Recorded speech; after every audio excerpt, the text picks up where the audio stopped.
The meeting was regarding the general law and order issues of the South Goa and Kushavati district.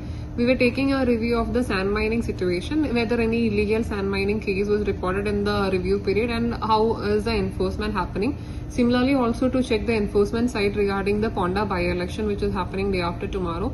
Security side also in the counting center and the strong room which is in the Naveli Mintor Stadium.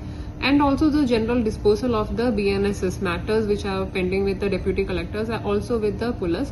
Similarly, also we were trying to find out an SOP for disposal of the dead bodies. So over the time what happens is bodies get accumulated in the morgue, and then sometime there is a hue and cry, or so all those issues were there. So we were trying to find out an SOP monthly how best we can dispose the dead bodies which are getting accumulated, and how well the departments can coordinate with the pullers and the other people, so that there is no pendency on the side of any department regarding disposal of the dead bodies. So it was overall a general review meeting which is happening monthly. That's it.